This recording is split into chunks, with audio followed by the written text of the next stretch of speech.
Welcome to IT tutorials.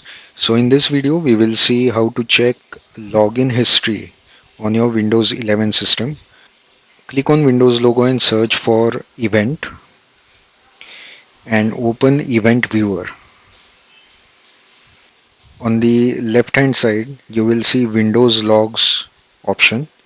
So expand Windows logs and click on security option. So this security section keeps track of all the login details for this system.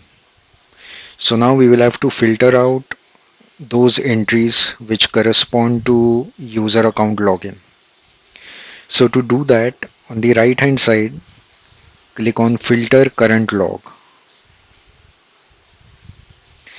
Now here we are going to filter events based on event ID.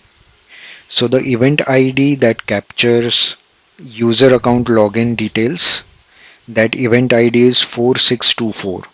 So here in event ID section, we will type 4624 and then click OK. So if you double click any of the entries here, you will get more details. If you scroll down, you will be able to see the account name. So scroll down and here under new logon section, you can see the account name. So here in this case, account name is admin, which is the local account name for this computer. If you want to track a particular time duration, then you can go back to filter logs, and here you have a way to filter event logs by time.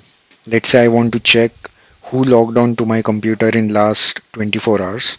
So I can select here 24 hours, click OK. Now it will show me logs from past 24 hours.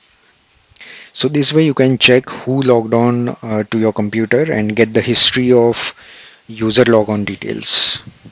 Thank you.